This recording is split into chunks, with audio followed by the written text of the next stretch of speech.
நல்லா சபைக்கு வரணும், ஒரு 1.5 மணி நேரம், அது கடமை. ஞாயிற்றுக்கிழமை ஆராதனை என்பது கடமை. வரணும், 1.5 மணி நேரம் உட்காரணும், எந்திரிச்சு போகணும். இதில் ஒரு பெருமை, நாங்கள் சர்ச்சுக்கு போகிறோம், ஞாயிற்றுக்கிழமை சர்ச்சுக்கு போகிறோம். ஒரு வாரம் ஃபுல்லாக சொல்லிக்கிறது, ஞாயிற்றுக்கிழமை ஆனால் நாங்கள் சர்ச்சுக்கு போவோம். போய் என்ன பண்ணிய? ஒரு இடத்துக்கு போயிட்டு வந்தால், ஒரு பையனை ஸ்கூலுக்கு அனுப்பி வச்சோம்னா அவன் ஏதாவது படிச்சுட்டு வரணும். ஒரு ஹாஸ்பிட்டலுக்கு போயிட்டு வந்தால் அவன் சுகமாயிட்டு வரணும். அப்போ சர்ச்சுக்கு வந்துட்டு வந்தால் ஸ்பிரிச்சுவலி வளர்ந்துருக்கணும். சர்ச்சு என்டர்டைன்மெண்ட் பிளேஸ் கிடையாது, சர்ச்சு டிரான்ஸ்ஃபர்மேஷன் பிளேஸு. இங்கே வந்துட்டு குதூகலமாக இருந்துட்டு போகிறதுக்கான இடம் இல்லை. உன் ஆவிக்குரிய வாழ்க்கையில் வளர்வதற்கான இடம் சபை. ஏதோ it's not a religious side, இது மத ரீதியான இடம் கிடையாது, இட்ஸ் அ ஸ்பிரிச்சுவல் சைட். ஆவிக்குரிய இடம். மாற்றம் வந்திருக்கணும். சபைக்குள்ளே ஏதோ வந்துட்டு போனோம், நானும் கிறிஸ்டின், இதில் ஒரு பெருமை, கிறிஸ்டின் ஒரு பெருமை, இதில் நாங்கள் வந்து ஏஜின்னு ஒரு பெருமை, ஏசியன்னு ஒரு பெருமை, சிபிஎம்னு ஒரு பெருமை, கிருபாசனன் ஒரு பெருமை. பரலோக ராஜ்யத்தில் ஒரு டினாமினேஷனும் கிடையாது.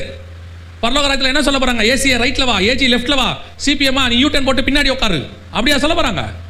பரலோகத்தின் வாசலில் 2 சாட்சி, உண்மையும் உத்தமம் உள்ளவனே உள்ளே வா, அக்கிரம செய்கைக்காரனே அப்படியே போயிரு, மேலே முடிஞ்சு. சபைக்குள்ளே உட்காந்துக்கிட்டு பெருமை, நாங்கள் யார் தெரியுமில்ல, எங்கள் சர்ச்சு யார் தெரியுமில்ல. ஆண்டவர் கேட்பார், என்ன தெரியுமா அவனுக்கு? முதல்ல சபை பேரை வச்சு, டினாமினேஷன் பேரை வச்செல்லாம் பரலோகத்தில் இட ஒதுக்கீடு வாங்க முடியாது, ரிசர்வேஷன். நல்லா தெரிஞ்சுக்கொள்ளுங்க. சபைக்கு வர்றது பரலோகத்துக்கு வாசல் சபை, அப்படிதான் பைபிள் சொல்லுது. பெத்தேல் வானத்தின் வாசல், தேவனுடைய வீடு. பரலோகத்துக்கு போகிறதுக்கு வழி சொல்லி கொடுக்குற இடம் சபையை. நீங்கள் எப்படி ஆக்கி வச்சிருக்கீங்க? எல்லாரும் ரிலீஜியஸ் சைட்டாக ஆக்கியிருக்கீங்க. கல்யாணம் பண்ணுறதுக்கும் கல்றைக்குமான இடம்.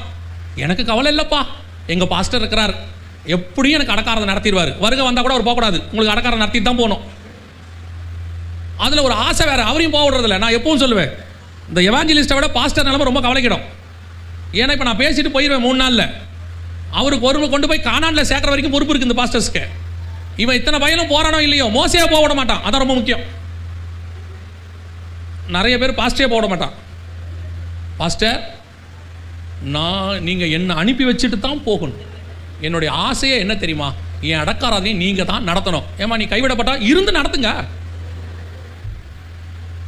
சபைக்குள்ளே வந்துக்கிட்டு எதுக்கு வந்தோன்னே தெரியாமல் ஒரு கூட்டம் உட்காந்துருக்கு.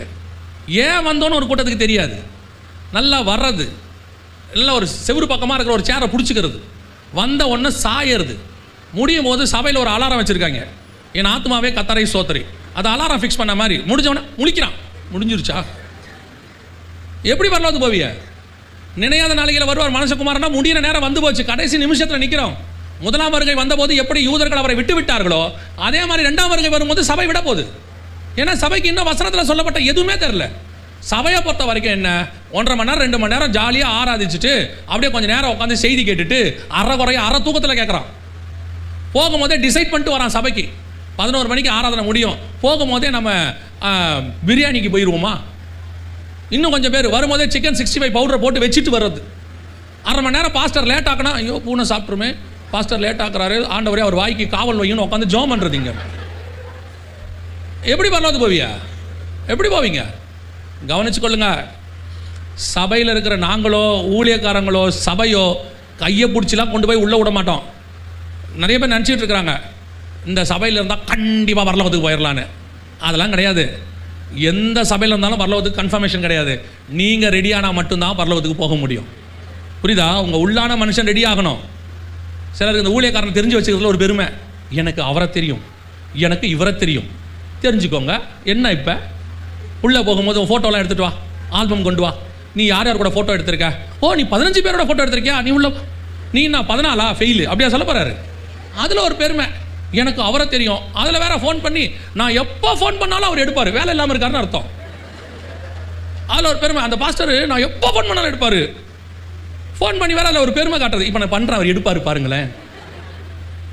சேட்டை சபைக்குள்ள உட்காந்துக்கிட்டு. கவனிச்சு கொள்ளுங்க, ஊழியக்காரர்கள் பரலோகத்துக்கு வழிகாட்டுகிறவர்கள், அவ்வளவே.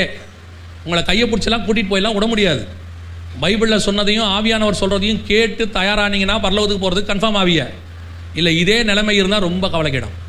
இன்றைக்கி கடைசி காலத்தில் சபை மோசமான கண்டிஷனுக்கு போயிட்டுருக்கு. ஒரு பக்கம் சபை கமர்ஷியல் சைட்டாக போயிட்டுருக்கு, ஒரு பக்கம் சபை என்டர்டெயின்மெண்ட் சைட்டாக போயிட்டுருக்கு. அதெல்லாம் பார்க்கறதுக்கு நல்லா இருக்கும், அதெல்லாம் கேட்கறதுக்கு நல்லா இருக்கும். எப்போவுமே மாம்சத்தை சந்தோஷப்படுத்துகிற இடம் வீணானது. உன் ஆத்மாவை குத்துகிற இடம் தான் பரலோகத்துக்கு கொண்டு போகிற இடம். உன் சபையில் ஆவியானவர் பேசி உங்களோட கண்டிக்கிறார்னா அந்த சபை பரலோகத்துக்கு கண்டிப்பாக போகும் என்ற அர்த்தம்.